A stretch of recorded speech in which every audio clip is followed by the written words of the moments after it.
Good evening and welcome to the show. What's happening, Josh? How are you, Rob? Happy Wednesday. Doing all right. We are the ITC and Paranormal Podcast, streaming live to Live Paranormal and the Pair Awakening social media affiliates.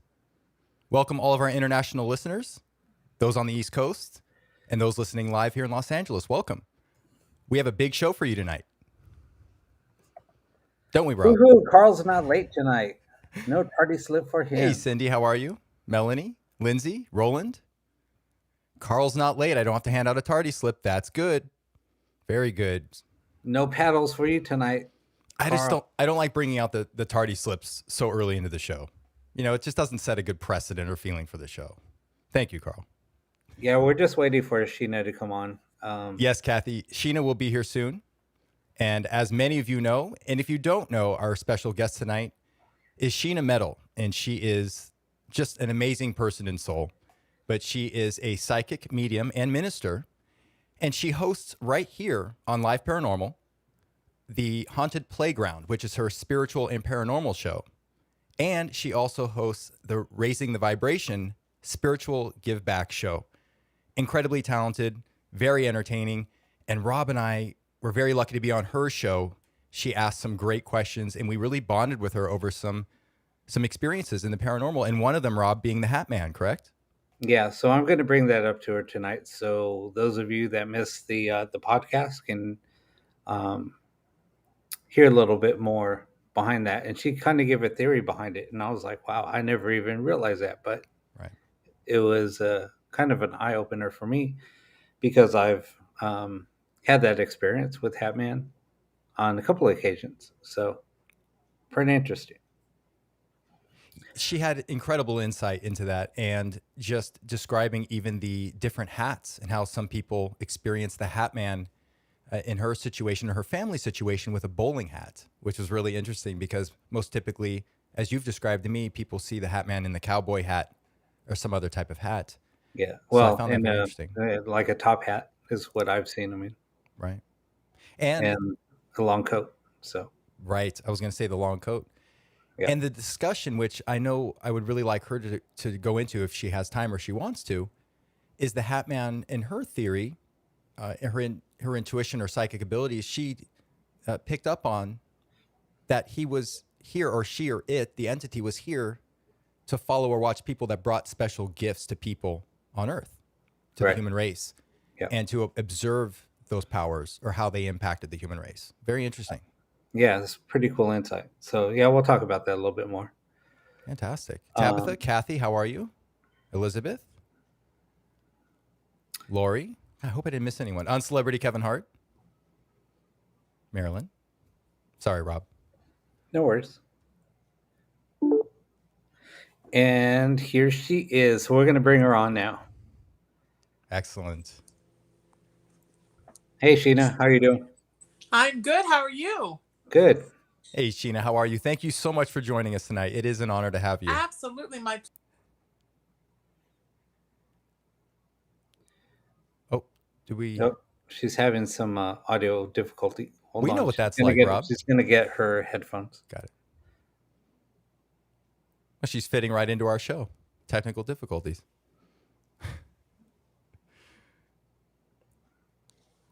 Hey, Paranormal Conduct. What's happening? Well, I'm glad that you enjoyed my boxes. Go ahead. Nice to see your beautiful face. Wait, which one are you talking to? No, faces. Faces. There we go. There we go. Beautiful faces. Covering my ass really quick. Beautiful faces. Oh, it's a delight to have you on. I'm so glad you're here, Sheena. Thank you so much. I'm so glad to be here, you guys. I loved having you on my show. I think you're just terrific, and I appreciate that. Oh, it was so much fun. The feeling's mutual. We were already, and Rob and I have been talking about this off of the show. The theories, even in the short time we had on your show, the theories about the Hat Man.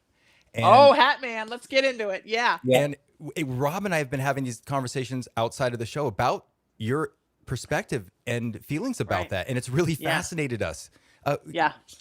So I did introduce you and let everyone know who you are. So many people here know who you are. Would you like to introduce yourself before we maybe get into some of these things? Sure. My name is Sheena Metal, and I'm a well, I grew up as an entertainer, an artist in the entertainment world, which I'm still in, but that's how I grew up. I always thought the feelings that I had and the experiences that I had were something that happened outside of me. I grew up in a very negative haunted house, my late elementary school, junior high years outside of Baltimore, Maryland. And I always thought that the experiences that I had after that were sort of, I was marked from that house. So the paranormal just followed me. My mother was a psychic medium. She didn't come out until I was 19 years old. I was in college. I guess it never occurred to me I had her gifts.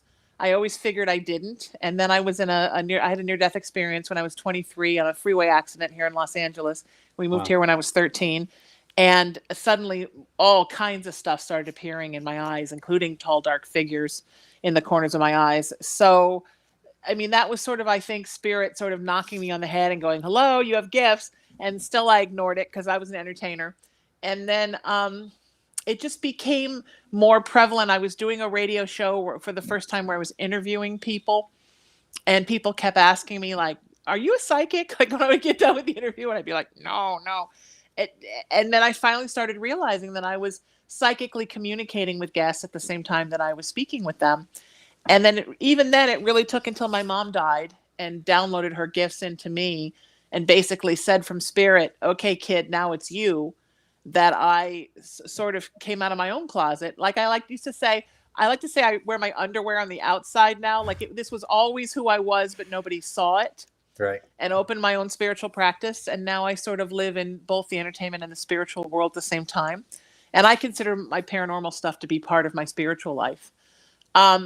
So that's basically who I'm. A psychic medium. I'm now an interfaith minister. I've been on the radio in Los Angeles for 27 years. And I am just loving being a part of this community and all the wonderful people I've met and how embracing everybody has been. The great thing about the paranormal community is when you say I grew up in a really hideous haunted house, nobody rolls their eyes or says, oh, are you sure? Did your parents accidentally do drugs and you got some? People just go, oh yeah, me too. Or, oh yeah, my friend too. Or, oh yeah, I saw that and somebody else I know had that happen to them. Because that was a really scary time in my life. And it's really nice to not have that time in my life be this time, you know? Right. Very well said. Right. So that's me.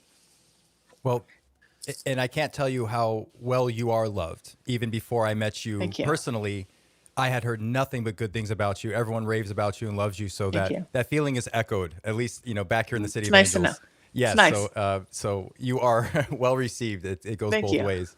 But just to jump back very quick, I would love for you to talk about Hatman if you can, or at least the story you shared with Rob and I, because I really think it reflects a lot of what we're doing here on our show, and you have such a fresh perspective and intuition about this. Can you share that? Yeah, so I have never seen Hatman. And I do a little, Hail Mary after that. I don't ever want to see a Hatman, but my mother was a Hatman survivor. And I've always wondered, because I do believe that Hatman sometimes is a generational thing. So I always pray Hatman doesn't show up. I like to say everything in that haunted house I grew up in, Joshua, was everything but Hatman. My mom first saw Hatman when she was 5 years old in Louisville, Kentucky, and in broad daylight, which, people see Hatman during the day, but normally in their homes. This man walked up to her and opened up his trench coat, and there were all kinds of children, their souls inside the coat. And she freaked out, never told anybody, and then wound up telling, when my mom was 5, my grandma died. And then by the time my mom was 6, she was in an orphanage. And one of the social workers or whomever it was told my mom, this during the Depression, I don't know who it was at the time, told my mom, well, that's sometimes men will expose themselves to you and you'll see the genitals as children. Again, I said this on my show. Who tells a 7-year-old that? But some crazy person, in the 30s did. So then my mom found out she was adopted. They put her on a train and said, your new parents are waiting for you. She had no idea. She went to upstate New York. My grandparents lived outside of Poughkeepsie in a little town called Wappingers Falls, and in a big house on acres and acres of land. And the first night that she was staying in the house, she heard this laughing. Her room was up on the 3rd floor. There was a big giant tree in front of her room, and she opened up the window, and there was that guy sitting on a branch, swinging his legs and laughing hysterically. And basically, every night of her childhood in that house was tuning out the laughing from this weirdo. So I never associated the first story with Hat Man because I didn't know about Hat Man. I've known that story since I was a kid, and I didn't know about Hat Man. And then my mom was actually doing my haunted playground show before she died, and we told that story. And then she said, "Oh yeah, and it happened again in New York," and she never told me that.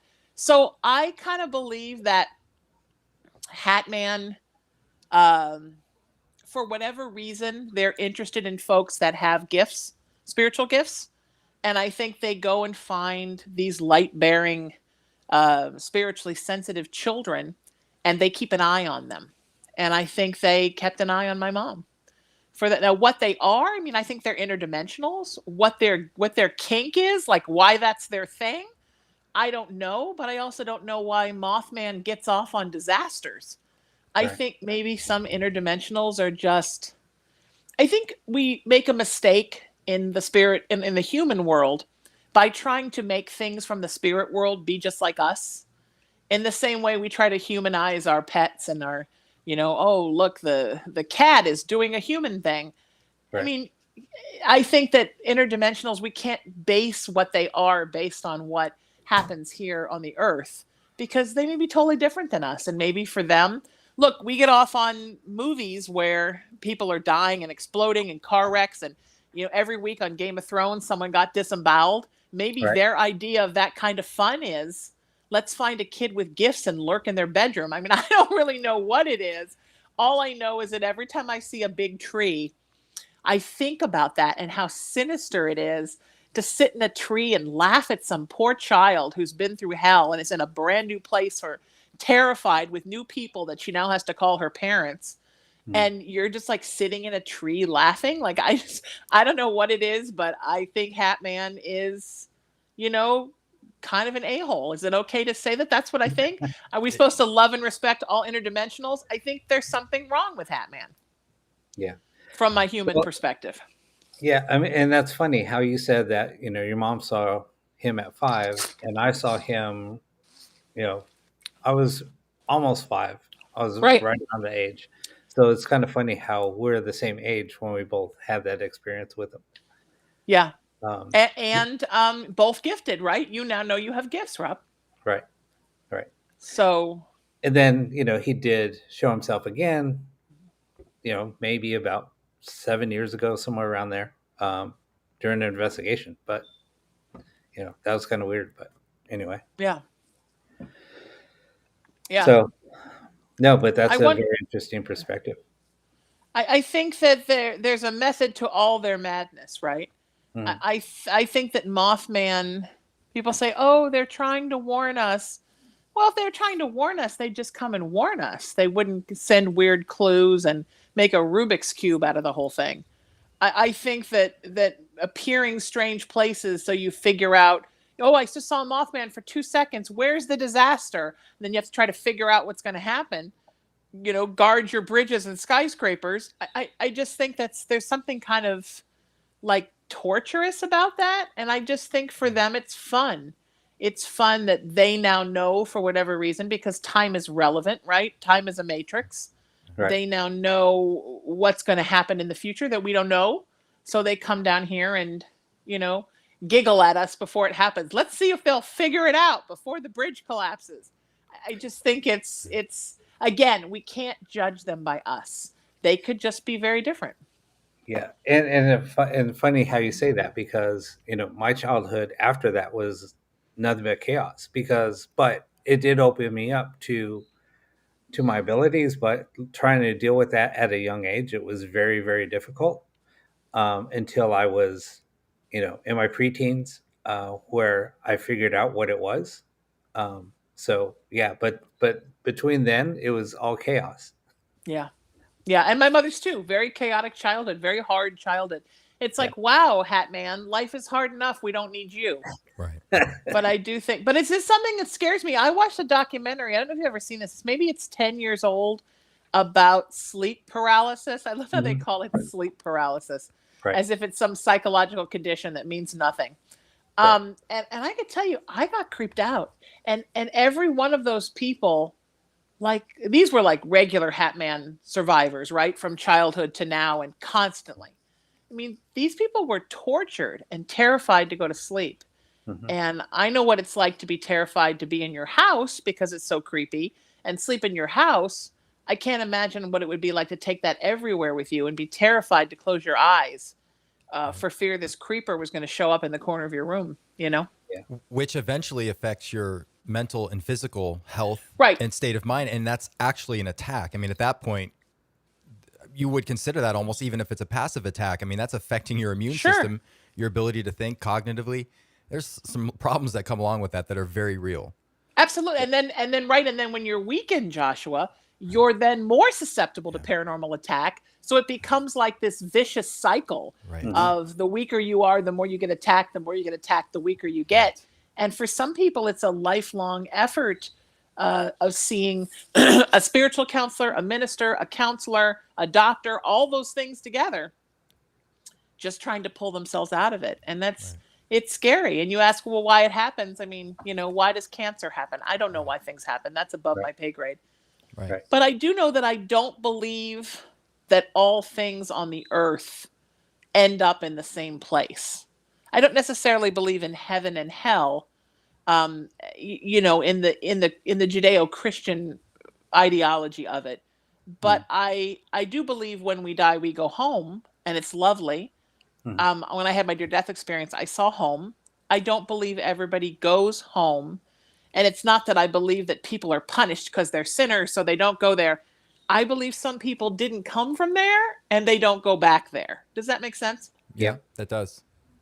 Yeah. And we kind of touched a little bit on that too during the podcast. Kind of. Yes. Right. Sure. Yeah. I don't believe when I die, I'm going to be sitting on a cloud and cherubs are going to surround me playing harps, and next to me is going to be Hat Man having a pina colada. I don't necessarily think like Hat Man comes from the same place. Right. I think there is a balance in the universe of light and dark, good and evil. I do believe in good and evil and light and dark.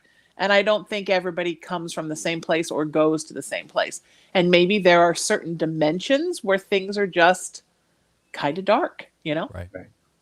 So, Deb has a question. Why did children about 7 to 5 have their first experiences? Would you like me to answer that? Sure. I think because those are the times when you are the most impressionable when you're young. They say if like losing a parent or having something traumatic happen to you between those years is the hardest time. It's when you're the most vulnerable, and it's not physically vulnerable. You're probably the most visibly vulnerable when you're an infant, but it's the time when your consciousness is the most vulnerable, and you're really beginning to form who you're going to be as an adult, and you're beginning to really perceive the world around you for what it is from an individual humanistic experience. So maybe that's when they want to get you when you're just starting to figure it all out. You know, I don't know, but because I think if you were 2 or 3 or 6 months old and you saw Hat Man, you probably would think, oh, it's like a big doll in the corner. You wouldn't necessarily be able to fear it. You wouldn't really know what it was. I think it wants to wait until you're impressionable enough, and just to tell you, hey, I'm going to follow you forever. It's interesting. Most people that talk about their psychic gifts, and I would say, if I'm going to be honest, me included, we sometimes, between 5 and 7 is the first time you have a psychic experience. So I think that's just an impressionable time. It's a great question, though. Yeah, it was. Yeah. Thank you. Oh, Kate says, my son has had Hat Man dreams. So creepy. So this is...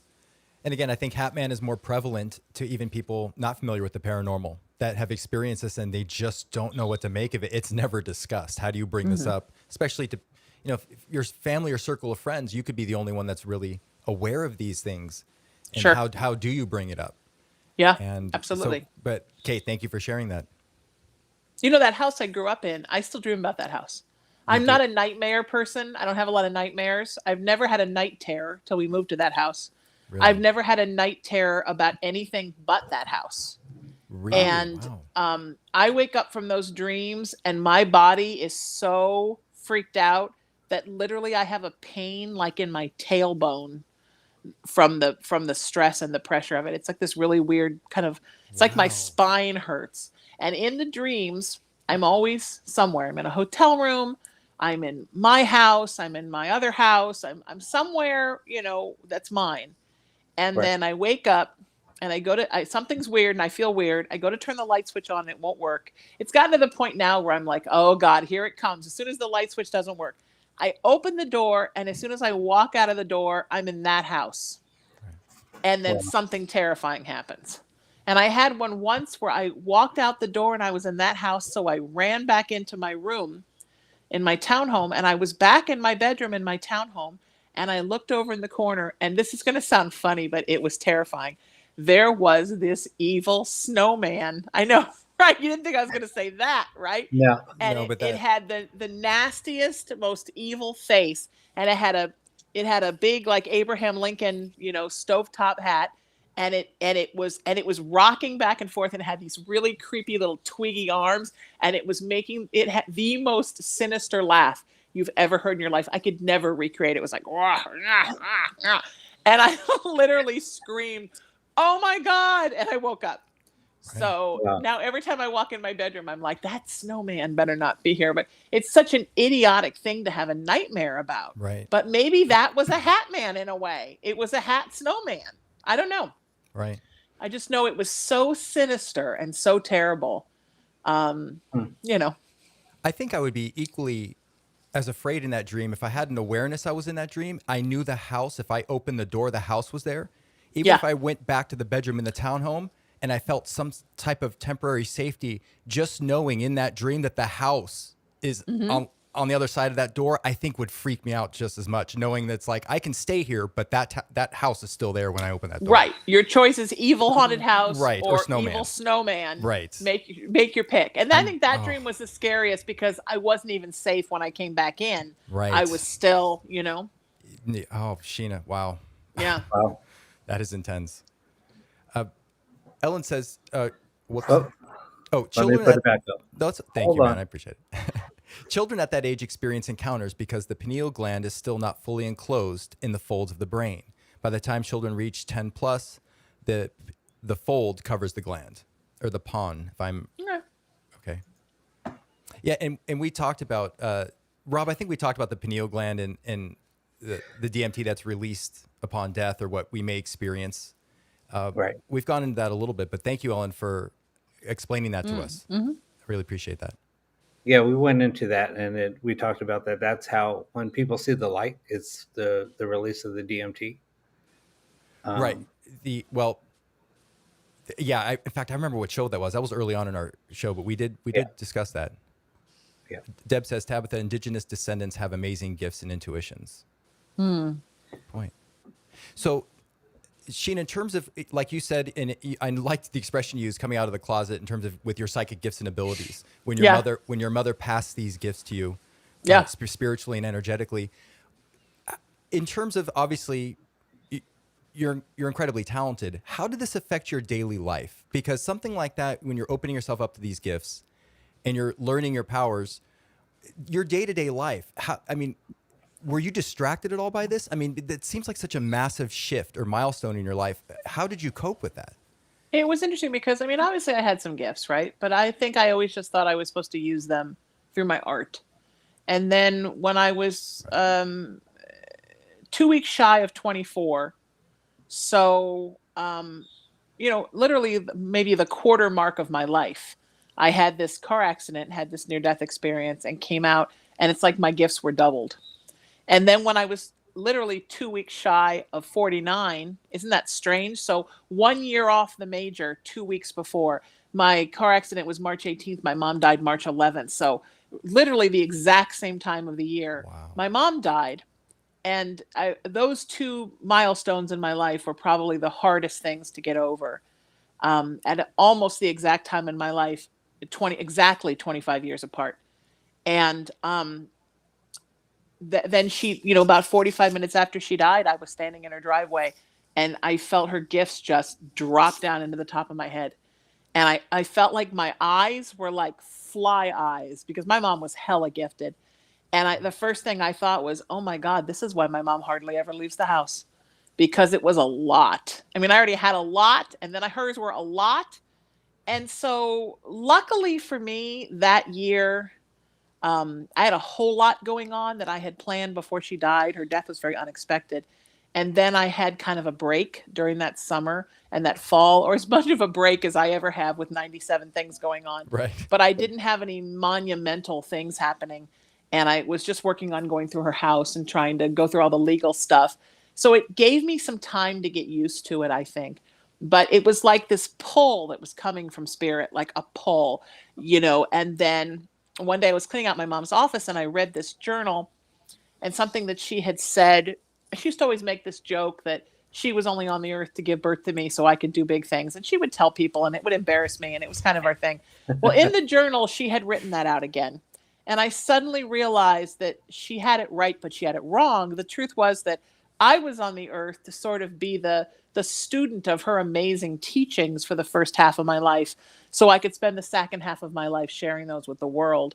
But I didn't know what that meant. And then on her birthday, which was November 9th of that year, we had a little presidential election, and people were suddenly very mad at each other. And so in the chaos of everything in my life already that year, now it's my mom's birthday, my first without her, and then this happens. And I had planned her memorial 3 days later. She loved her birthday and she loved being a Scorpio. So I wanted to throw her memorial in the same time. And people are telling me, oh, I'm not going to come because of politics. And I won't come because this one's coming. And I won't come because that one's coming. And I honestly didn't know what to do. And then suddenly Spirit said, this is what you do with her gifts. And they gave me all the information to found this movement that then later they told me was to become a nonprofit movement of peace and love and kindness and unity, to bring people together. As the three-dimensional world tears us apart, the 5D world is always trying to put us back together, right? To bring people together and make people realize that those four things, peace, love, kindness, and unity, those are the important things. And all the things that tear us apart are not as important. Try doing that at the end of 2016. That was a strange joy. But that kind of started my spiritual path, and it started me towards opening up my practice. About 9 months later, they gave me another download that I was supposed to make it a nonprofit. I was supposed to become a minister and open the spiritual practice. And everything just kind of kept clicking along and happening so effortlessly. All these things that seemed like such big deals, people just kept walking up to me and saying, oh, are you looking to get ordained? I run a college. Like, it was crazy. So everything was sort of moving me towards that, I think. And my mom, because she'd had a very bad childhood, she was very shy and wonderful with people on a one-on-one level, but not anybody who would have stood up in front of a crowd and spoke. I think she was just too shy and too empathic to actually do all these things herself. Right. I think she knew one day I would do them. She never pressured me to or ever asked me to until she was dead. Then she asked for a lot. But I think this is probably where I was heading all along. And it really took having her gifts maybe to push me over the edge. Yeah. Wow. So it totally changed my life, 100%. Well, and you met and exceeded your mom's expectations. I can't imagine how proud she is of you. I mean, you took all of that, and I mean, just from what I'm hearing, you've exceeded her expectations. I mean, you've handled this with such grace and poise, and you've with a level of mastery that very few people have in terms of all aspects of this, and being able to manage multiple things within the spiritual and paranormal realms. It's incredible. Yeah, she's my thank you. And she's my biggest cheerleader from where she is. She was my biggest cheerleader when she was alive. I never once in my life felt not supported, not loved, not encouraged. Everything I did, she encouraged me. And but the amount of even encouragement I continue to get from the beyond is amazing. And I'm so thankful to everybody who's just embraced me and been wonderful and not laughed in my face like, oh, now you're a psychic, has really been good about it. And I think a lot of that is LA. I love it here. I've been here 41 years, August. I lose the COVID years like they didn't happen. Right. Like, just subtract it, right? Is it still 2019? Yeah. Uh, It's I funny. don't know that I would ever live anywhere else full time but Southern California. I live between Sherman Oaks and Huntington Beach, where I grew up in Huntington. I love both places, and I think there's a general acceptance here of a lot of things. You Hmm. can be this and also be this, and it's okay. Right. And I also think both the spiritual and the entertainment communities are very open and forgiving, and open to what you're going to be next or what's going to happen next. And I also think it's just the right time. I think when my mother was my age in the 80s, we weren't as accepting then. It would have been a lot Right. harder for her. Right. Yeah. So, you know, um, I just feel very fortunate. I think everything happened at just the right time as it does. And even the haunted house, like I didn't talk about the haunted house that much, a little bit on my radio show, just to make people who were talking about their own experiences feel comfortable. I never talked about it that much or really thought about what it was until I met Andrea Perrin, who, her family are the story of The Conjuring. Right. Hmm. And Annie's one of my best friends. And it really was when I met her that I realized that I started using the term paranormal survivor. And I realized that growing up in that house it really changed my family's dynamic, and it really affected all of us. Hmm. And, I was in puberty, so prime time for paranormal mayhem. Right. My mother was an in the closet psychic who was living a life of this like suburban housewife, but, she was really all these other things. And my father was a lapsed Catholic who was a devout atheist, in denial that he was living in a home where all this stuff was happening that he didn't admit to till he was in his 80s. So for the three of us, I mean, it was that we fought, we didn't get along. I mean, all the typical haunted house stuff, right? The house really messed with us, and that is a big thing. And I think knowing Annie and being friends with her really pulled me into that paranormal survivor realm.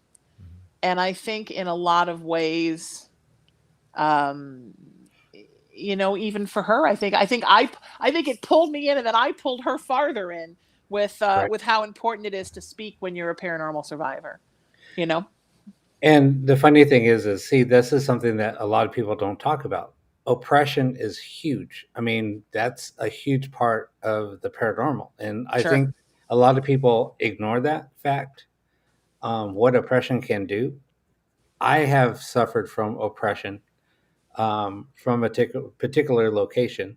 And um, my ex girlfriend, but her and I were both suffering, and we would go at it like cats and dogs. I mean, just for no weird reason. We were fine, we're laughing.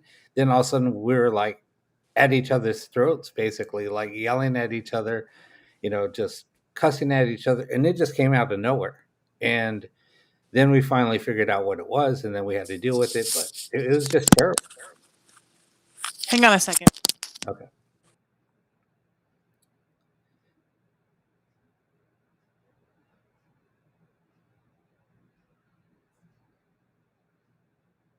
you guys still there? No? Can you hear me? Yeah, I can hear you. Okay, I came back. I guess it cut Sheena and I out for a second. Huh? That's weird. Don't go anywhere, Sheena. Don't go anywhere. Rob, if you can hear me, do you still go to that location, or you don't visit that location anymore? Do you? No, I don't go visit that Okay. location anymore. Okay. So I got cut off. I don't know. My mic, I heard something click in my headphones. My channel went off, and then it came back on when you heard me. And it cut Sheena out too somehow. That is weird. This always happens on our show. Yeah, it's weird. Hey, Sandy. Lisa can hear us. Lisa can hear us. What to do? What to do? Yeah, Oh well. she's gonna go off and she'll Yeah, come she'll back. come back on. If I don't you're know what just happened. now joining us, we do have Sheena Metal on, and she is an incredible person, and I hope you can rewatch us if you're just joining us. But she's on Live Paranormal Network with us, but she's much better than Rob and I. She is a Yeah, psychic and a exactly. minister. Oh yeah, no, she's the real deal. She's not two amateur hacks. She hosts the Haunted Playground, which is her spiritual paranormal show, and Raising the Vibration, which is her spiritual give back show. But again, if you're just joining us, please review this podcast and listen to her backstory. It's incredible. And I know we're going to have her on again because we have so much to talk about. Yeah. But I She'll think come back. she'll come back here in a second. Well, Rob, I'm glad you're not visiting that location because I think it's good to have an awareness, and I know Well, you've investigated around the world, but you've got to be aware of what places create that type of hostility and bad energy. here's the thing. So it wasn't only that one location. I mean, um, you have to be careful. And the funny thing is, I was shooting. I planned on doing a documentary on this Right. back in 2016, I believe.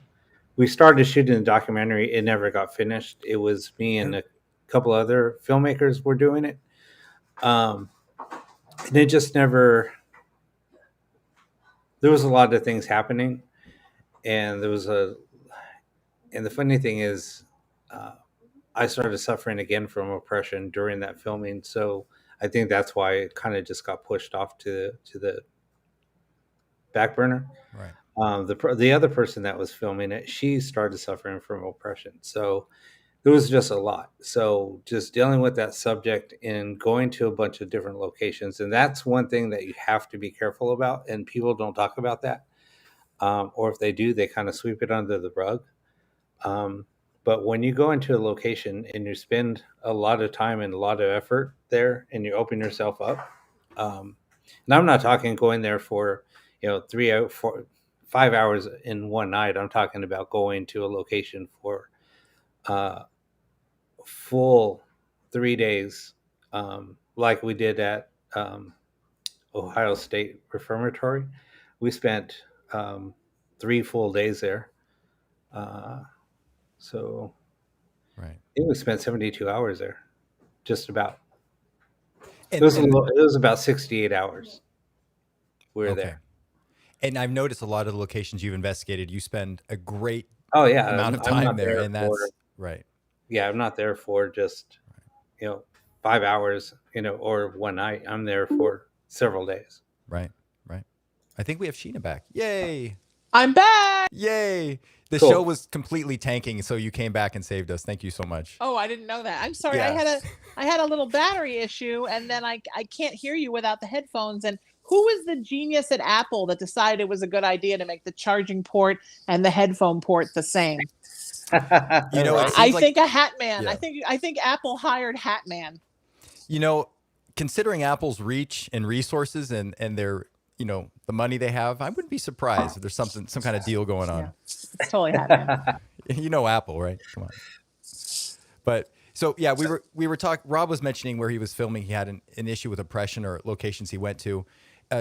Sheena, I don't know, based on your background, if you've quote unquote investigated places or you've accompanied people or teams. I have, sure. Okay, Yeah. and by and large, what are your experiences with that? First of all, and I don't know if you want to share this, but do you like doing that? Is there? I do. Because it completely seems like it takes you out of your wheelhouse of everything you're doing and managing. There's so much on your plate, and that can be exhausting. That can drain your energy as well. No, I love it, but I have to do it from a psychic perspective because it's impossible for me to Okay. go into a location like that and not receive a lot of input.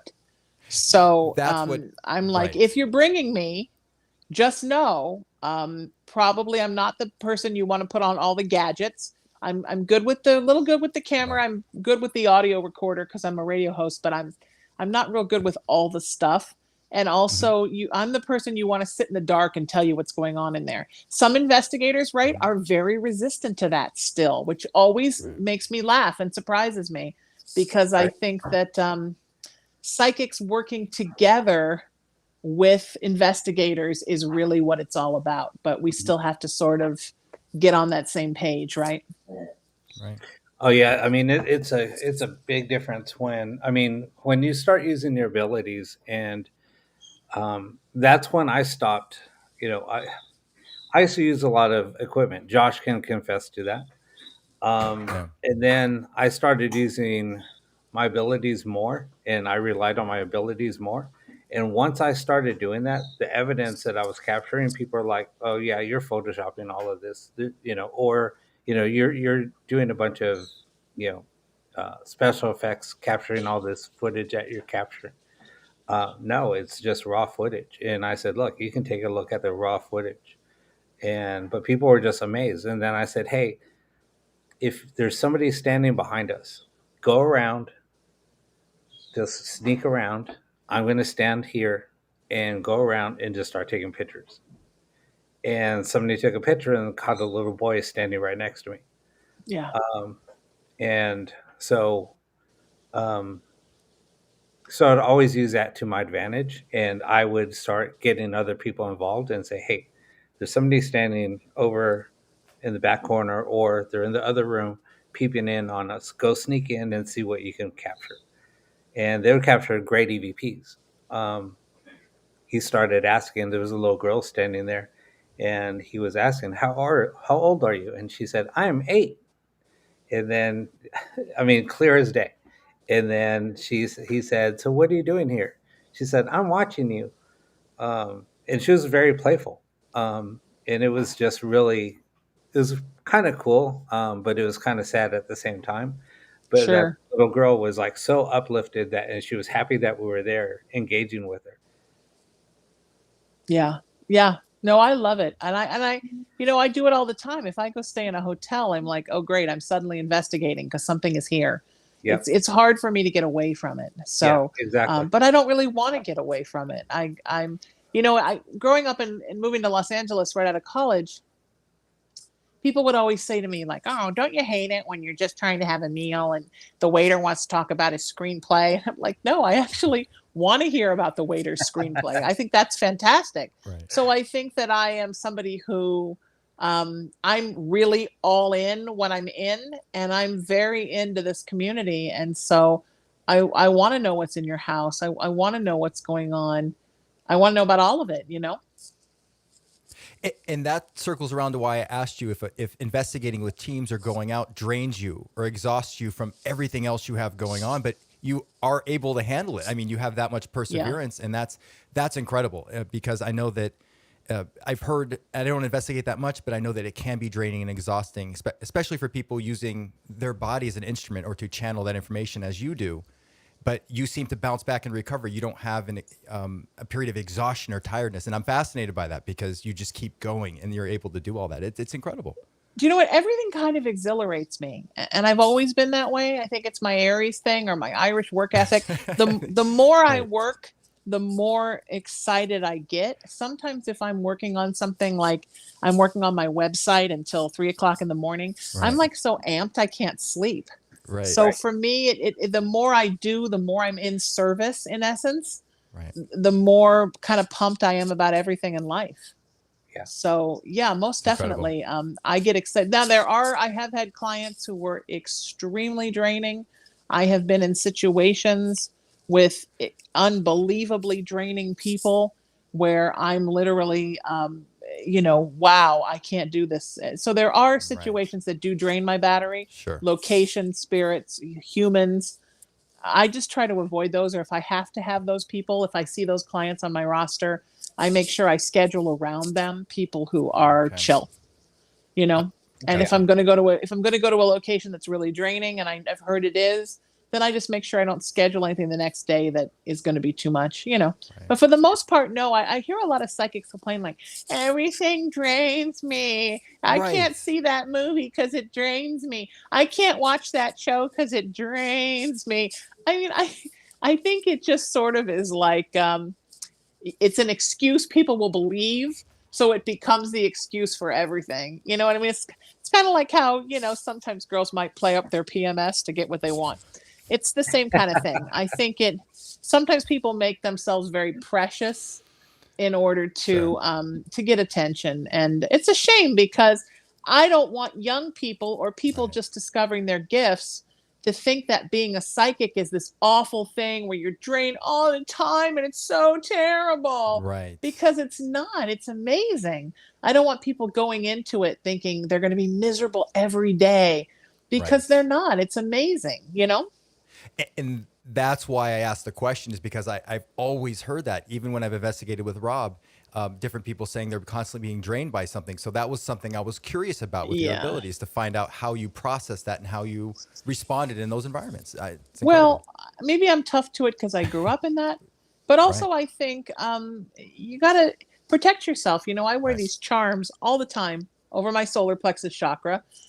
Most of them are things that somebody I loved gave me, my partner, my mom. They all have a special significance to me spiritually. I hold crystals when I go in locations. I say little mantras. It's always good to protect yourself because everything in a haunted location is not your best friend. And some of it really is there to mess with you or to harm you. That's not meant to scare you. It's meant to make you be careful. There's a reason why you don't like cut yourself and then dive in the water with the sharks. You have to protect yourself always. But that doesn't mean you're going to be miserable and drained afterwards. I mean, I think if anything drains you with investigations, it's looking at all that footage. I mean, to me, that is exhausting. I'll take on a demon before I'll sit there for 10 hours and look at all that footage because that just makes my brain turn to mush. So I admire y'all for doing that because that part I do not do. Oh, Yeah. Sheena, wait till we all meet for lunch one day. We'll bring some Yes. toys and we'll listen to white noise for a few hours. You'll just love hanging out with us. We're a lot of fun. So I used to go to this one place, and I probably shouldn't say where it is. Just kidding. It's the Mel's Drive-In in Sherman Oaks. Oh, of course. And we would always sit at the booth right by the bathrooms. Right. And every time we brought out the obelisks, it would give these like serial killer murder answers.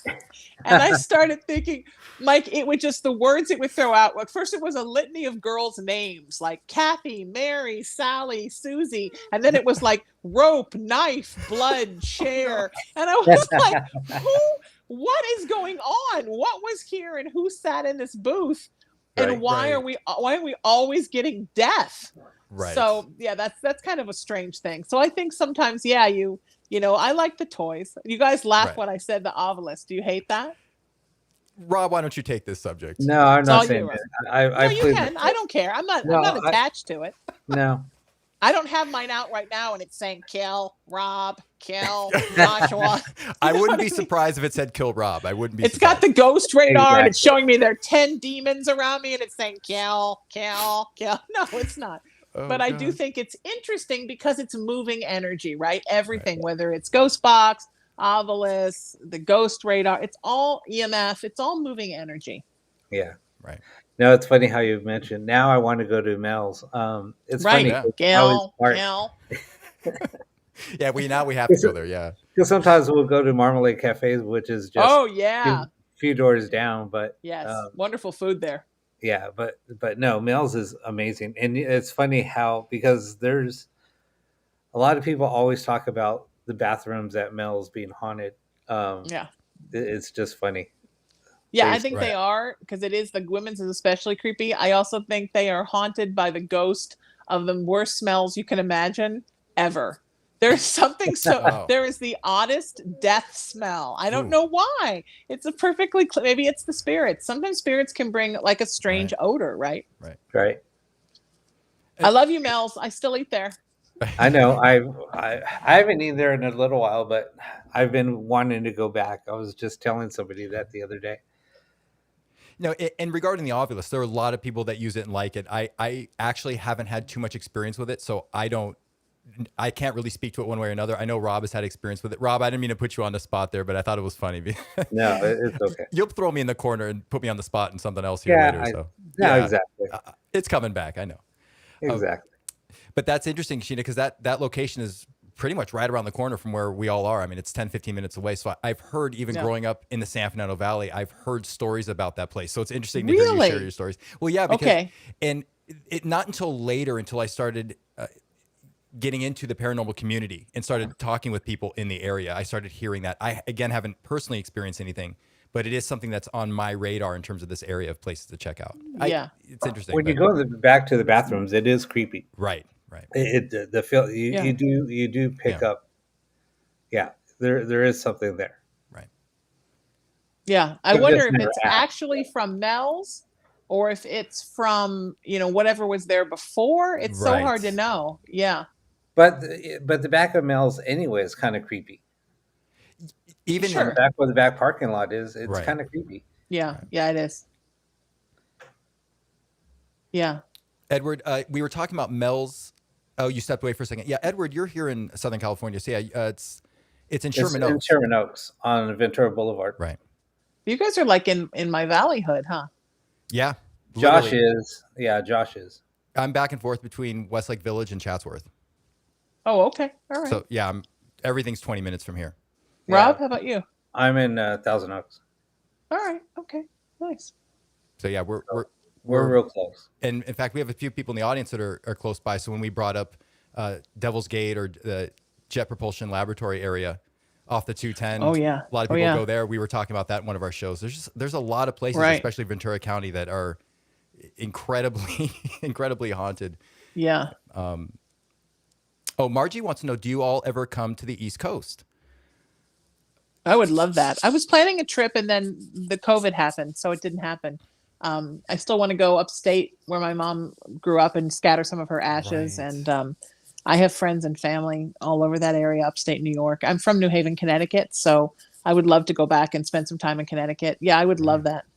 Upstate is amazing. I was in Buffalo and Niagara area for probably about a week. We're doing a bunch of investigating out there, so it was fun.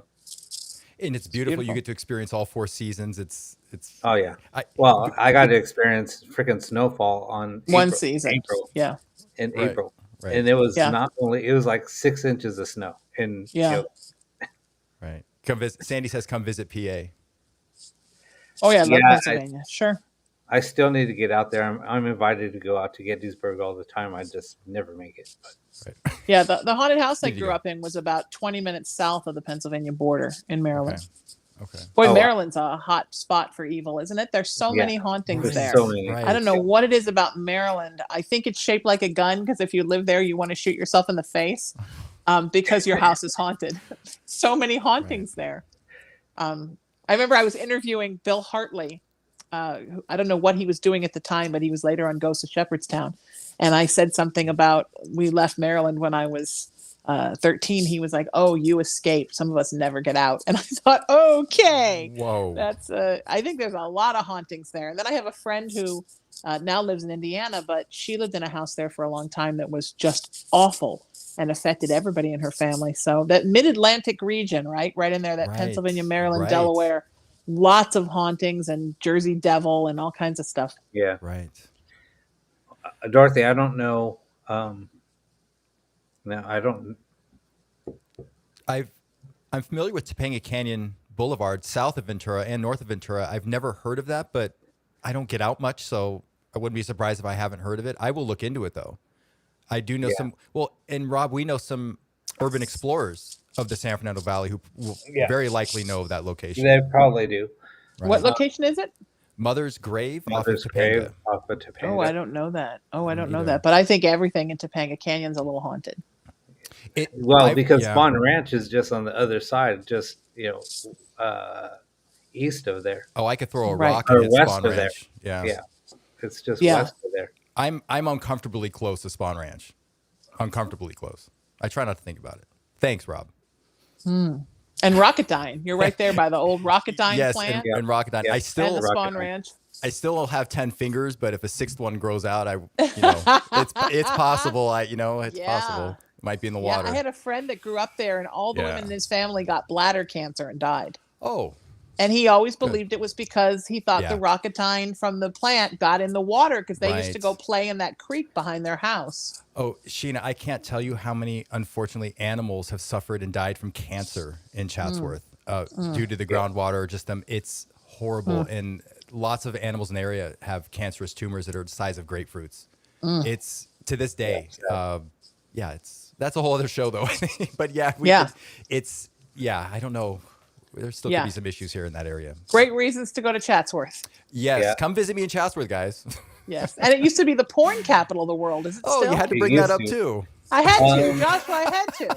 Because You know it what? used to A be- lot it of used- them actually they're moving back east. Oh. Good, get rid of them. Now back east, do you mean like to Van Nuys where they were? Or do you No, mean like... no. 10 minutes east. Yeah, no. 10 minutes A lot east of them. in their wagons. Yeah, a lot of them. Days A lot ride of the wagons. Yeah, a Oh, lot of them God. have packed up and went to Sweaty Florida. wagon porn. Yeah, Oh, like Florida area. Okay. All right. Even So they're leaving- the funny they're leaving the funny Chatsworth. thing is, we're just talking. I mean, Vivid Oh, God, headquarters Rob. was just right there off of Ventura Boulevard in Is it no longer? Studio City. It's no longer there. They went out of business. You shouldn't know that, but okay. Oh, I hosted a show for them. I guess I should know that. It's my whole. I have many lives, Joshua. Many lives. I did host a show for Vivid for about 6 months. A few Let me years get ago. the shovel and start digging my grave here. Hold on a second. Yeah, no, that's okay. I don't have like I'm just the whole company went out of business. Yeah. Yeah, Yeah. They were on That's a Sirius shame. XM for a little while, and then Right, that's where I one worked. day, Uh-huh. and then one day, they got notification like 2 weeks notice, and then it's done. they were off of getting off of Universal, right? Yeah, Yeah, because they were in Studio City. my cousin owns Maselli's restaurant right there. Mhm. Oh, okay. So that's how I know they were there, because I always go there, and that's. But you, okay, anyway. Yeah, is Josh. that where the waiters sing? Yes. Okay. Yes. Yeah. Yeah. Oh, dude, that place is amazing. Yeah, it's very we used cool. to go Great there food. all the time. Yeah. Yeah. Mm-hmm. Yeah, it's second cousin, third cousin. It's a cousin that's Nice. too distant removed to where I have to call and be like, "Hey, remember me? Can I come eat at your okay. restaurant?" Yeah, so it's not Okay. like, I don't know if I have that much pull, but Does somebody comp your pasta? yeah, I think, or maybe I get like a free Sprite or something. I think Okay. they're like, That's "Oh, yeah." nice. They're like, "Oh, Jack, how are you?" I'm like, "It's Josh. Good to see you too." But it's like, yeah, we're still we're okay. That's cool. Yeah. That's cool. It's a great place. It is. It's a fun is. place. Yeah, it is. But Sheena, I know it's approaching the hour mark. I can't thank you enough for coming on to the show, and My pleasure. I hope that you will join us again soon. I hope that we can join you Anytime. again on your show. Anytime and anytime. There's so much more we want to ask you about, and please, if you can, take a moment to plug everything you can. We want to let everyone know where they can find you, who've just heard you for the first time. Can you do Sure. that? Is that, I know there's a lot, but okay. SheenaMetalSpiritual.com. That's my website. A lot is there. Social media, I'm at Sheena Metal everywhere. So Facebook, TikTok, Instagram, YouTube, Twitter. And then Live Paranormal, I do 2 radio shows for them. Wednesday at 5 is Haunted Playground. Tuesday at 5 is Raising the Vibration. And that's a show, an outreach of my nonprofit movement I mentioned earlier. And then I have a brand new project coming up that it doesn't start till next week, so I can't tease it quite yet, but I'm excited about that. It's a new web TV show, interview show. Oh, cool. And I do 3 broadcasts for Live Paranormal's video channel. My regulars are Tuesday and Wednesday night. They used to be 9 o'clock, and now I'm moving them to 6 o'clock so that the radio shows back up to the video shows. It's my new thing. We'll see. So I used to follow you guys. Now I'm your warm-up act. So I'm excited about that. We will always be your warm-up act, Sheena. You just became the headliner, my friend. You just became the headliner. Wow. Oh my gosh. Yeah. Well, But actually, when we're the Sheena says she's everywhere, you'll see her on a lot of different events in Right. the entertainment business. Exactly. I see lots of posts from her, and I'm like, wow. If you hear a rustling in your attic, I might be investigating up there. It might be me. Oh my gosh. Well, again, thank you so much, and Thank you, my friends. we'll I be in adore you touch. both. Oh, Thank you. Likewise, and again, everyone, Sheena Metal, please follow her, please support her, and we will obviously have her on again, the show again soon. Thank you, Sheena. Thank you, my friend. You thank take you, care. Sheena. You too. Okay. Bye-bye. Bye. Thank you. Wow, Rob, that hour not only went fast, but we have to have Sheena back on because there's so much more to talk about, and Sheena's experiences and perspectives with everything she's doing, in every aspect of the paranormal. There's so much wisdom and perspective she can share with us. I've learned a tremendous amount from her. So Sheena, thank you very much, and everyone who came to listen to Sheena, thank you very much. Yeah, that was amazing. So I guess now what we're gonna do, I guess we'll talk a little bit about the Saturday show, talk about some things that we're working on.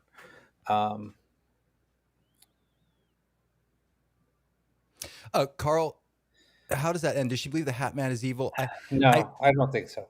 I do feel like the perspective is that she was relating it to, there is how we watch movies and watch explosions and people die in movies, and we're fascinated by that it's possible the Hat Man has somewhat of a fascination with gifted people here on Earth.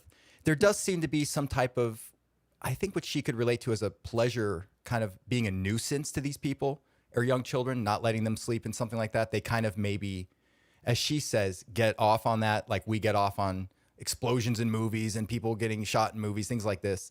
So there might be that type of, how would you say that, Rob? I guess just being a nuisance, being a Yeah, nuisance to us and our yeah, physical bodies, exactly. depleting our energy and our health, not letting us sleep. But there does Right, seem to be a fascination with gifted people here on Earth. right. And I really like that perspective because so many people that are gifted or psychically have psychic abilities do report seeing the Hat Man at some point. And Right. Rob, you've shared your experiences with me as well. Yeah, yeah, it was. I mean, for me to see Thank you him, so much, Dorothy. yeah, Dorothy. I mean, we'll still be on for probably another hour or so. Um, but and Yeah, thank you for tuning in. and we are the ITC and Paranormal Podcast with Rob and Jack. um, do you guys know Chloe Johnson? She's on. I don't know who she is. Sorry. Margie, we'll definitely look her up and find out what she does. I don't even know if she. Let's see, Lori Johnson, she is awesome. Was on. Oh, Ghost of Shepherdstown. Okay.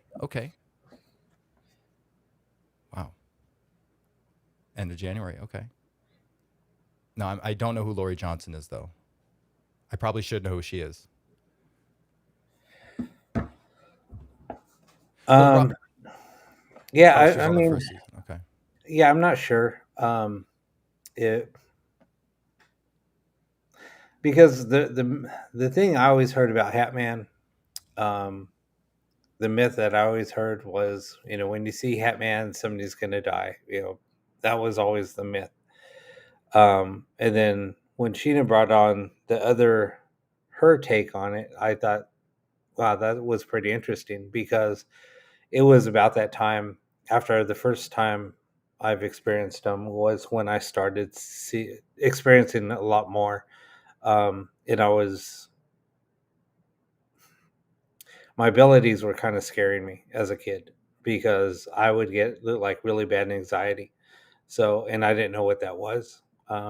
It just made me scared. I didn't like that feeling. Right. So it just kind of freaked me out. So anytime I got that feeling when I was in a hotel, when I was at a restaurant, where it was at somebody's house, um, at just any location, at a museum, whatever, I would just freak out and kind of run the opposite direction.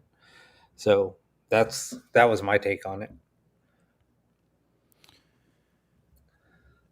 You've had some intense experiences with that, and Yeah, and that's why I said I it to me, it was just he causes chaos for whoever he did. right, and that's That was my theory. and those, but that does tie into what Sheena was saying and what her mother reported to her Right. about Hatman, and that there was an element of chaos or mischievousness. Who said that? Carl said mischievousness, Yeah. and that thank you, Carl. That was the word I was looking for earlier. So there does seem to be that relation to it, along with that curiosity with talented people here on Earth. Mhm. Probably exploring what are their powers, to what extent can they be pushed, how far can I push them, how far will the powers go. Yeah. So yeah, I mean, it's really interesting. I mean, and it can get a little deep, um, and that's why I kind of brought up, investigating different locations, Right. things like that, and Right. what oppression can do, um, and it's pretty bad. I mean, when you talk to somebody that lived in a haunted house, or spent a lot of time in a location like that. Like she was saying, just the fighting that was happening in the home, that's just suffering from the oppression, Right. and it just happens out of the blue. It's just all of a sudden like you just get angry for no reason. Um, it's just your emotions are just all over the place. Right. Wow. I mean, and that could be Carl. Yeah. So I mean, it's I will definitely look her up, Margie. Yeah, hooded yeah. No, hats, we'll right? look around. Symbol of concealment. It's a good point. See, I don't watch a lot of paranormal shows. I just don't. Well, that's why I wouldn't know who she is, but it's also because I haven't caught up on a lot of shows or anything recently, so I probably should know who she is. A lot of people probably do. I'm just out of touch on a lot of things. Yeah. Yeah, I don't spend a lot of time on social media. The only thing I do is post things for the show. Sometimes I'll post, things that I'm doing, whatever, but Oh, and that's that pretty much it. speaking of that, Sheena just texted me. There might be a misspelling in the the advertisement we put up for having her on the show, so I think we have to change the spelling. Oh, okay. We'll fix that though. Sorry, Sheena. We want to publicly apologize. We didn't intentionally mean to do that. Sorry. But Rob, speaking of not catching up on a lot of things publicly because you're busy, what have you been busy with? Please tell me. Please, because you've been teasing me all week. Work has been crazy. Please bring me some good news. Oh, okay. Yeah, that's Oh what, yeah, that. Yeah. yeah. No, I so yeah, I've been working on a couple of new projects. Um, uh, One is a ghost box that has multiple functions. There's actually three different modes, but I can't even talk. So one will do um, it'll Wow, do Sandy. response only mode. The other one I'm doing it. The other project I'm working on is Project Blu-ray, which is a little bit. Um, it's a little bit different. I mean, the communication with that is a little bit different. And then another mode is forward and reverse sweep. That's the third function of that box. So, yeah, so it's just been a lot of work. It's been taking up a lot of time. Um, so, yeah, that's basically what I've been working on. But I could do a quick demo of I'm one of the texting my modes that. I'm texting my cousin right now. I'm like, he's gonna do a demo. Tune in right now. She may Oh, have work late tonight, but I texted her so yeah. so I'll just do a really quick demo. Blu-ray will be doing. We will be doing a lot of Blu-ray um, work this weekend. I promise. We're going to be doing probably extensively that. I think is what we'll do. Yeah. Yeah, we've been Rob's been breaking in the engine for a few months. Now we're going full throttle. Now we're going to start pushing the limits of this technology and seeing what the group can do, because it's about the group energy, right? I mean, that's really the main catalyst here, and use that group energy on Saturday Yeah. and see what we can get. So But yeah, funny thing how you brought up Ghost Tube, the Ghost Tube Vox. I know the programmer. His name is Jared, and then his wife is Amy. They do Amy's Crypt. So if you guys ever want to watch a good channel on YouTube, go to check out Amy's Crypt. I know them both. They're great people. I used to watch them when they first started, and I would always give Jared a hard time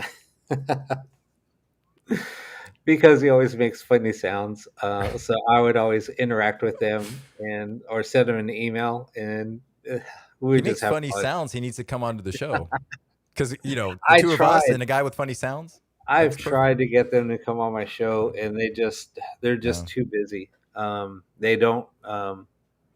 They don't do a lot of shows. They're like, we don't do Rob's shows. Just tell him Yeah. no. Don't say yes. Don't tell him no. Yeah, they're in Australia. Yeah. I can Um, just see him now. Like, no, say no.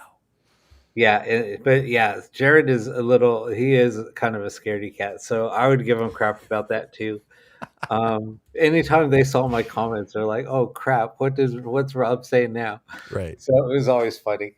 Well, that's why I'm saying they're like they see your show or what we're doing. They're like, we're good. We're fine. Thanks, Yeah, though.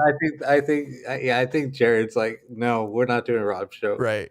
Amy, no, we're not doing Rob's show. He's just gonna talk crap. Just be like, but my co-host, he has a tie. You know, like we're really trying to do something here. He's got a tie, right? Isn't that good enough? Right? That should sell the show, right? It's like, but yeah, he's got a tie. Oh, But I that's want to so hear that. I would love to hear, even if you've got a sample for what you're doing on Saturday. I mean, can you play us a sample and describe it? I will give you guys a sample of the forward reverse sweep. So basically, what it does is it randomly sweeps between. It goes forward and reverse. Um, so yeah, it will switch from. It'll start scanning forward. It'll switch to reverse, then switch to forward, then switch to reverse. Um, I have it timed where it's doing it pretty quick. It's pretty quick. So when you're listening to it, you will be able to hear some reverse, but then you're also going to hear some forward, and then some of Okay. the reverse speech you'll also hear forward. So it can get a little hectic. So there's that random element in there essentially, Yeah, and yeah, almost using the ability for them to speak in forward speech through reverse sweep right. as the element of random because you don't know when that's coming in. Yeah, you Interesting. don't know when that's coming in. Oh, I like So that. Very good. yeah, and it's pretty interesting. Yeah. So when I was first playing with it, I had to play with a lot of the different timings because I was going to throw in an adjustable sweep on there, um, but um, it just didn't sound right. I mean, sometimes it's too fast, sometimes it's too slow. So I hard set it, and doing the hard set, you'll hear it. It's almost like trying to do the timing on reverse sweep. You do it too slow, it's not effective. You do it too fast, yes, it's effective, but it's still a little too fast. There's always a sweet spot. So Sure.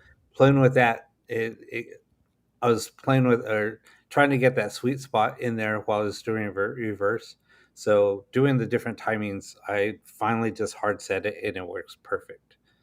Um, and it's still sweeping pretty fast. So let me just do a quick sample. I'm going to do a quick demo.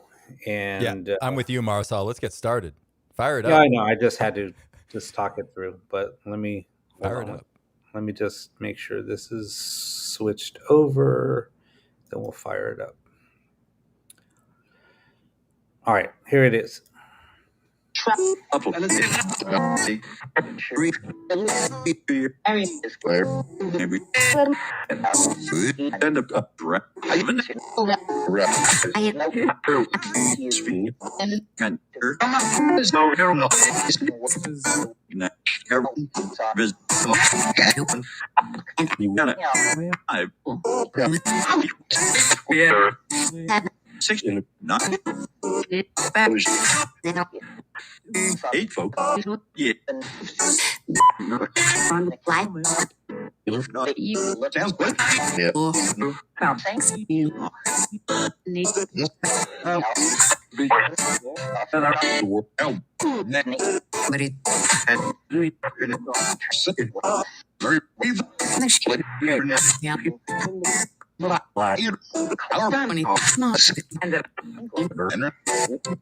Oh, I don't cut it.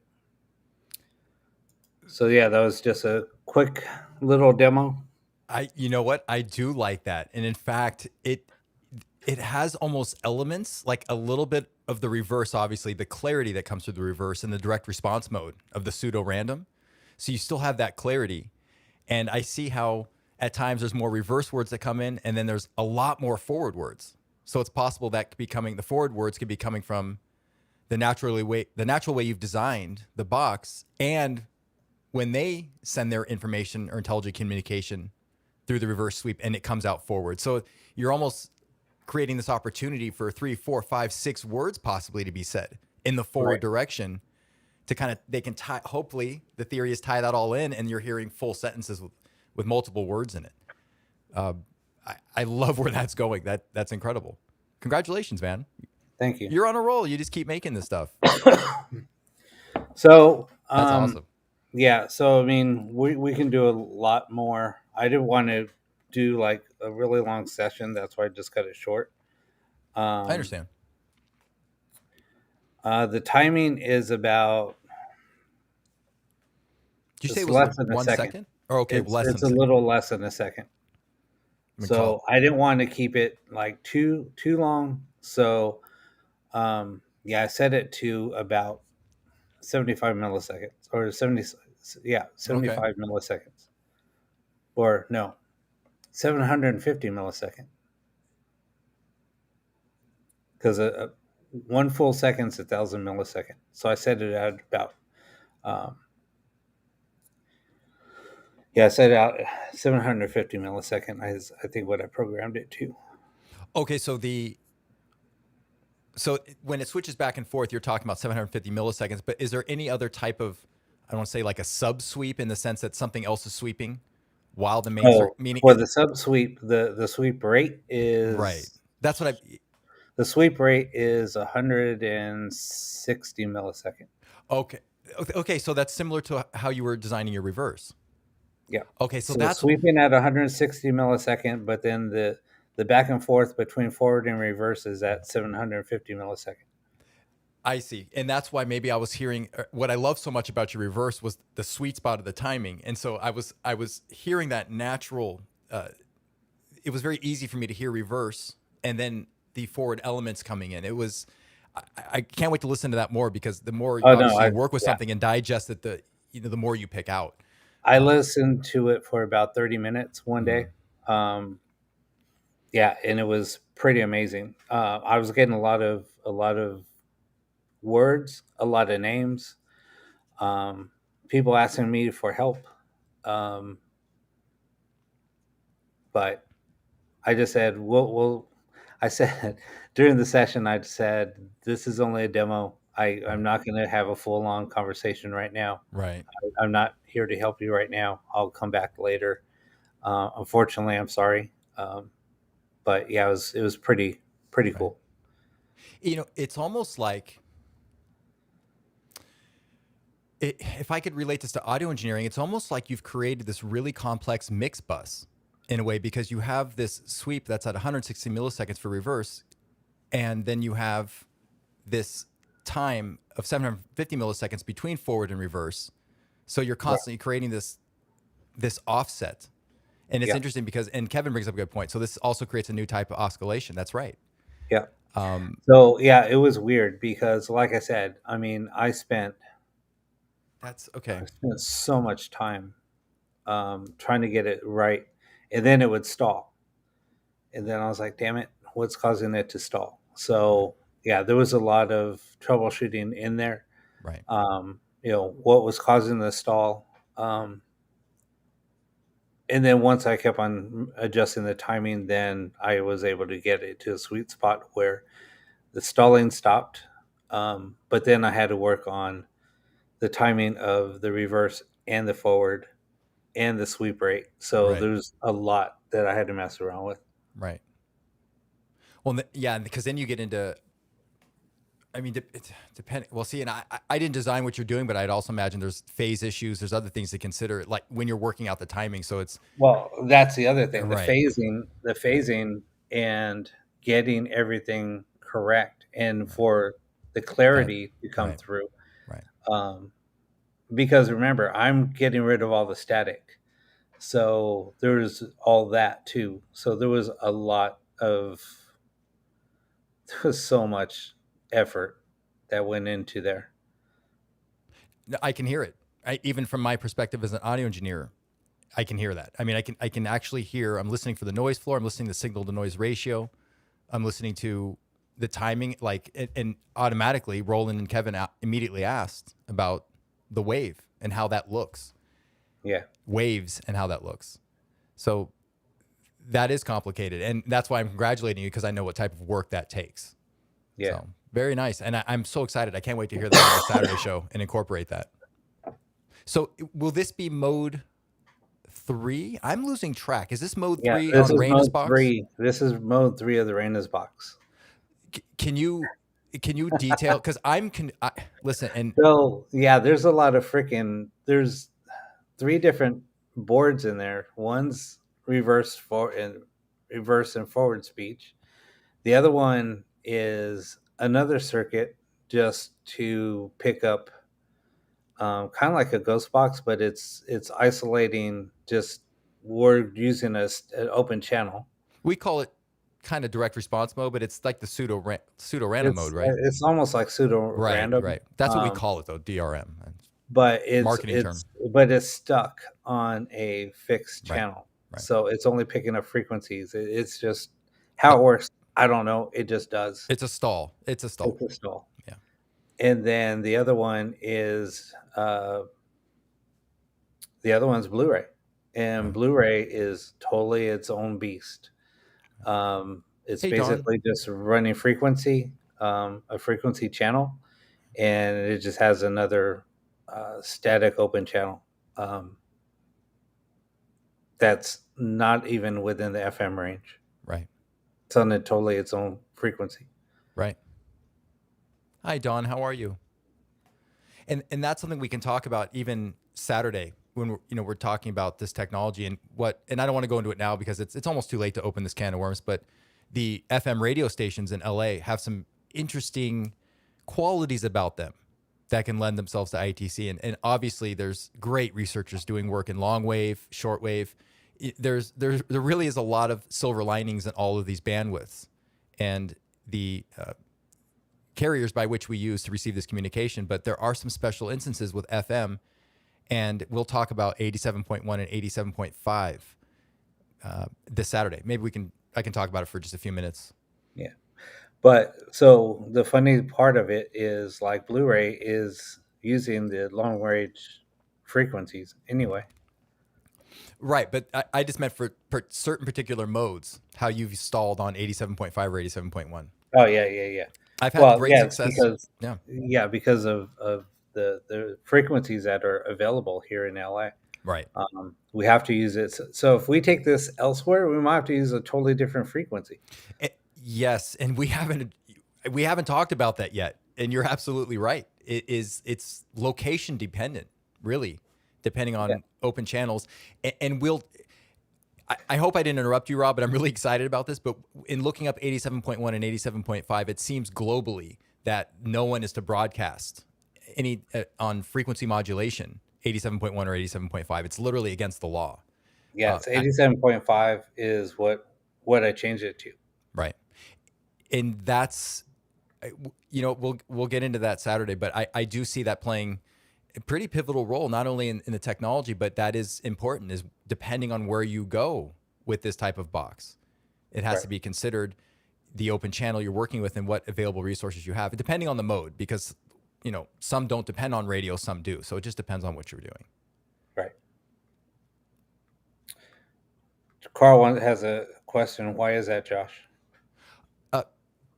Carl, I want to answer your question. Why is that? What I know I mentioned a lot of things, and I do have a tendency to ramble.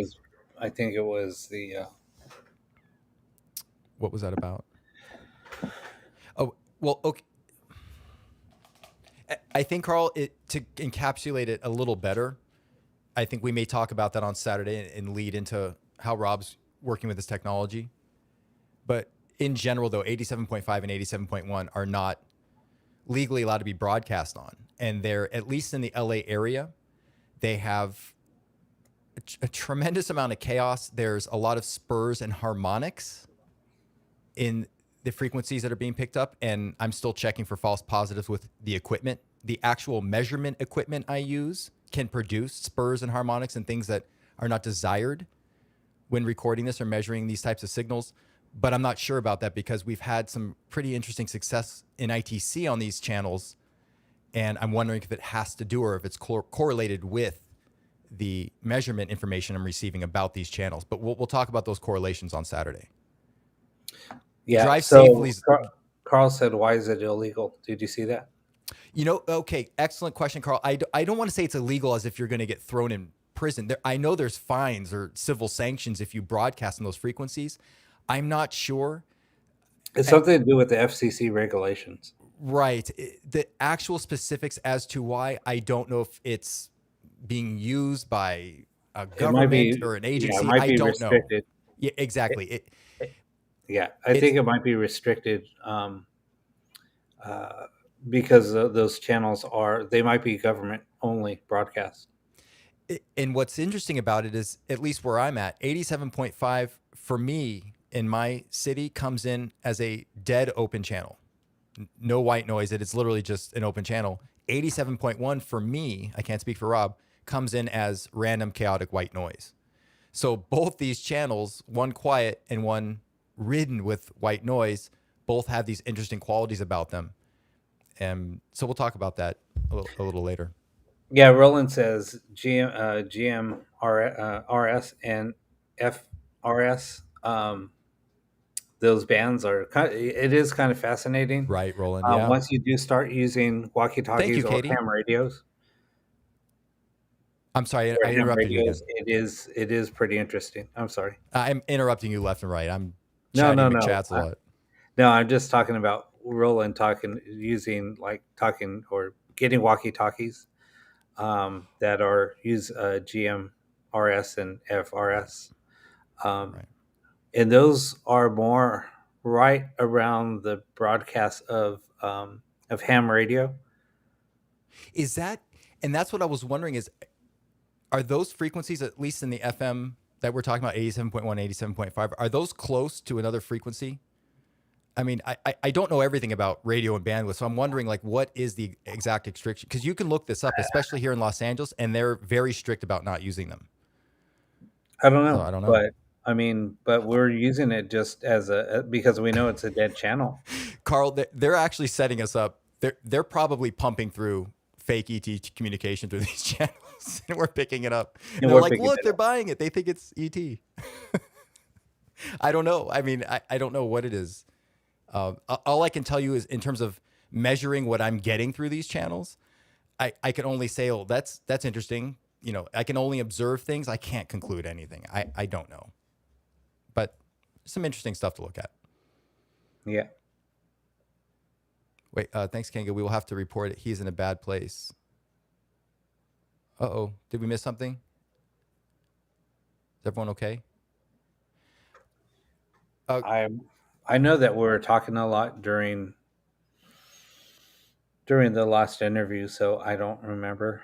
Yeah, and you know what? I'll cut back on the Red Bull. I think I was talking a little too much. No, no, you were fine. Okay. It's fine because I mean I'm a little tired. I was on the phone a lot today, so Oh, work was busy. I understand. Oh, Sandy, your brother is missing since Sunday. Oh wow, I'm sorry to hear that, Sandy. Oh my gosh, Sandy, I'm so sorry.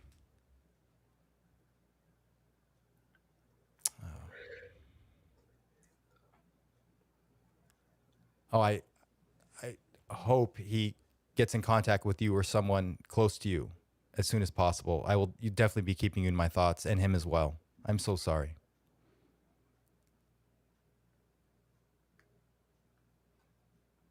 But you know what? Don't go down the rabbit hole. Just let's stay positive. Let's just keep our hope up. That's what we need to do right now. But I'm so sorry, Sandy, that you Exactly. even have to go through that. Wow. Wow. Oh, I see. Okay, so and I apologize, guys. We're just catching up on the chat, so we missed that, and I hope we weren't insensitive to that, Sandy. We're very sorry. We will, and just to kind of cap off this last topic, we'll go into some of this stuff on Saturday. We'll cover it some more. But yeah, right now, group, let's pull together for Sandy and her Exactly. brother, for safety and for peace, and that everything's good. Carl, I was thinking that. Where's Kevin? Where's on Celebrity Kevin Hart? He's our I remote. don't know. Yeah. Um, yeah, I just have to get in the right mindset right now and I can't just do it on whim either.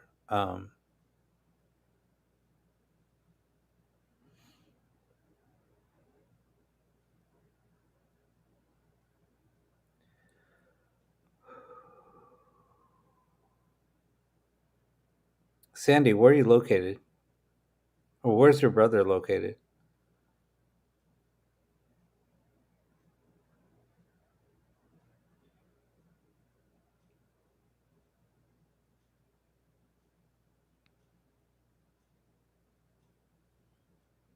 Same brother, Don?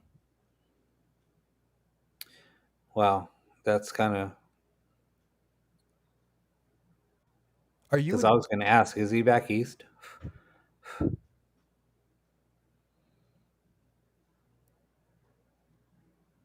I didn't realize Sandy and okay. Thank you for saying that, Katie.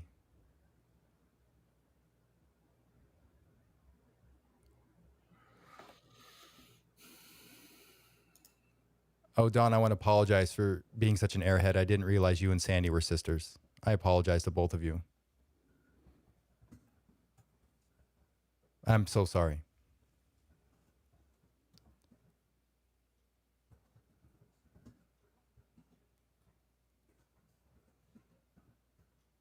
Are you able to pick up on anything, Rob?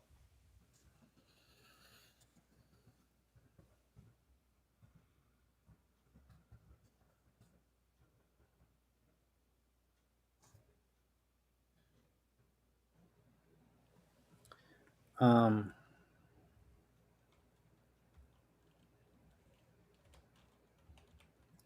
no, I'm going to have to focus in and try to see what's going on.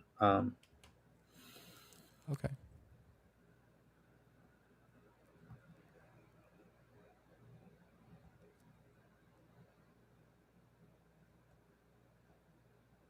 Oh, Katie, yeah, you know what? I don't know if this is like this for everyone, but it's weird. Like on Facebook, you can't see YouTube comments and vice versa. But thank you so much for saying that. Katie says, I can't see any comments, but I am glad you mentioned Sandy so I can pray and send positive thoughts and light. Thank you so much, Katie. That is so sweet.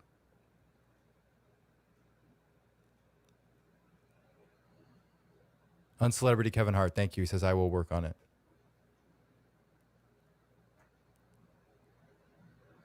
Dawn says, our other sister left a message at his place of work to see if he has been showing up. Katie, Sandy says, thank you. When was the last time you guys saw him?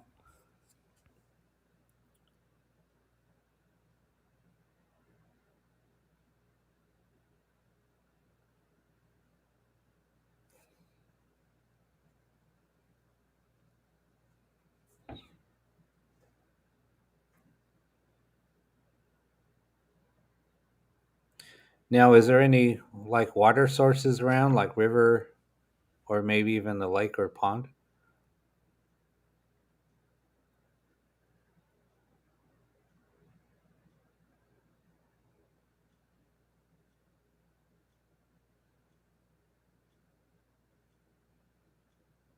Thank you, Katie. Katie, that is so sweet. Thank you so So much. creeks. And Katie, thank you for joining the chat. You and your husband are both brilliant, and we're honored you're even on our show. Thank you so much.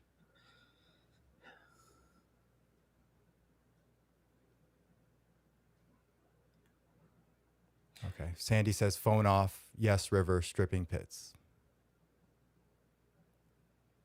Julie says she's seeing a lake or a pond. No, it's more of a river.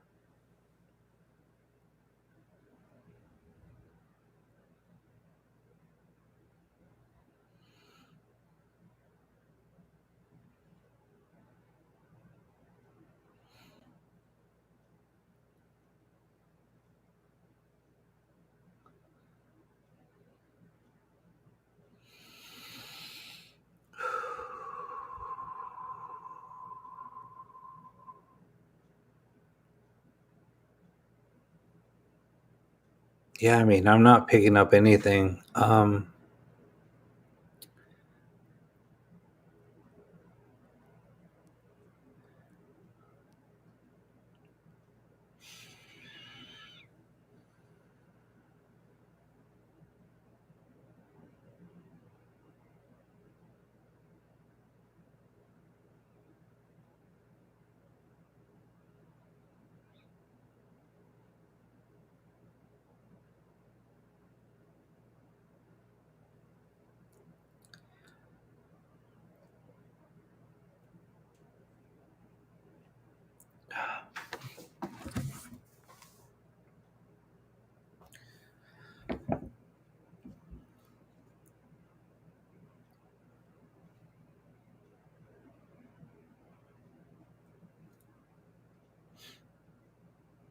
All right. Anyway.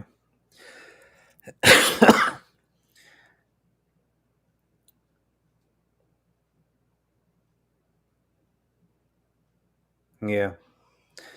Now,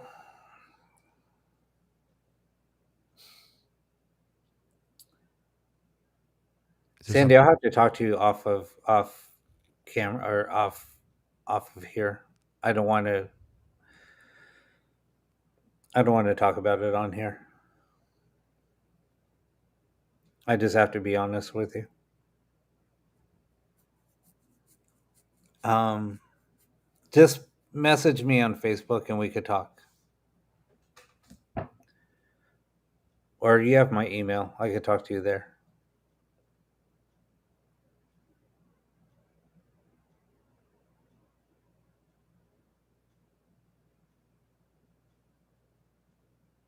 Yeah, both of you guys, I can talk to you.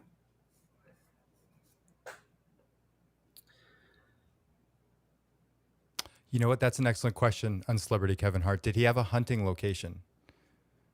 And you've already shared a lot of facts with us, but is it possible he's does he have a hobby that would make sense? He's been gone for a few days, or he just wanted to take a break and get out. It's an excellent question, Kevin. Okay. You didn't hunt. Okay. Okay. Yeah, just message me off camera and we'll talk. Yeah, Kanga, Sandy and Don, my heart goes out to you. It just, just the fact that you even have to go through this and you know, just stay positive. Just do the best you can, stay positive. And I'm grateful for this group. I'm grateful that we're all coming together and we can help you at least through a support system. And please talk to us. We're all here. That's what's so amazing about this little group is we're here for each other. Contact me if you need to talk. Dawn, you have my messenger, Sandy, whatever, anything. Let me know.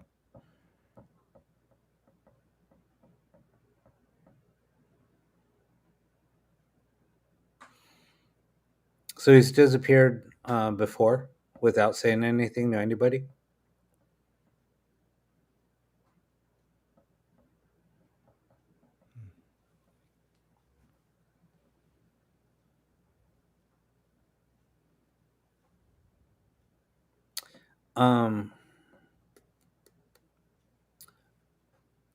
I could send you. Let me. Yeah, just message me and then we could talk. Katie, you can see aura light? That's incredible. How does she do that?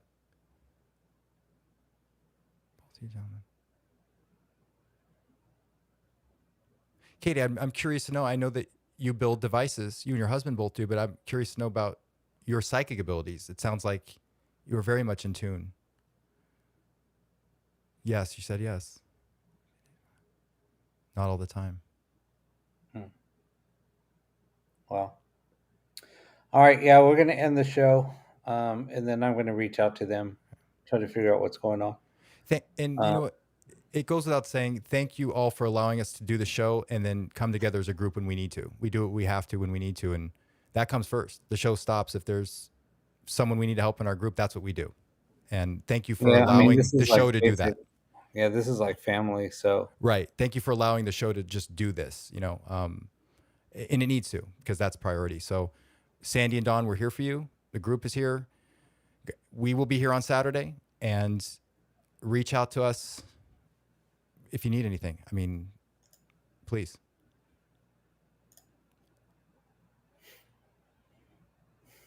Thank you, Katie, Deb, Julie, Roland, Carl. Everyone is on the show tonight.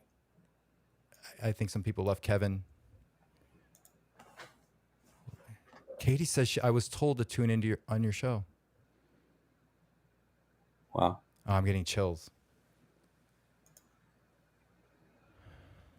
So I love you yeah, too, Carl. Thank you, Edward.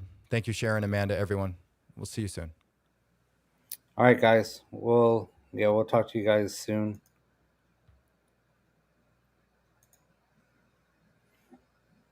Sorry, I got to end it. No, love you guys.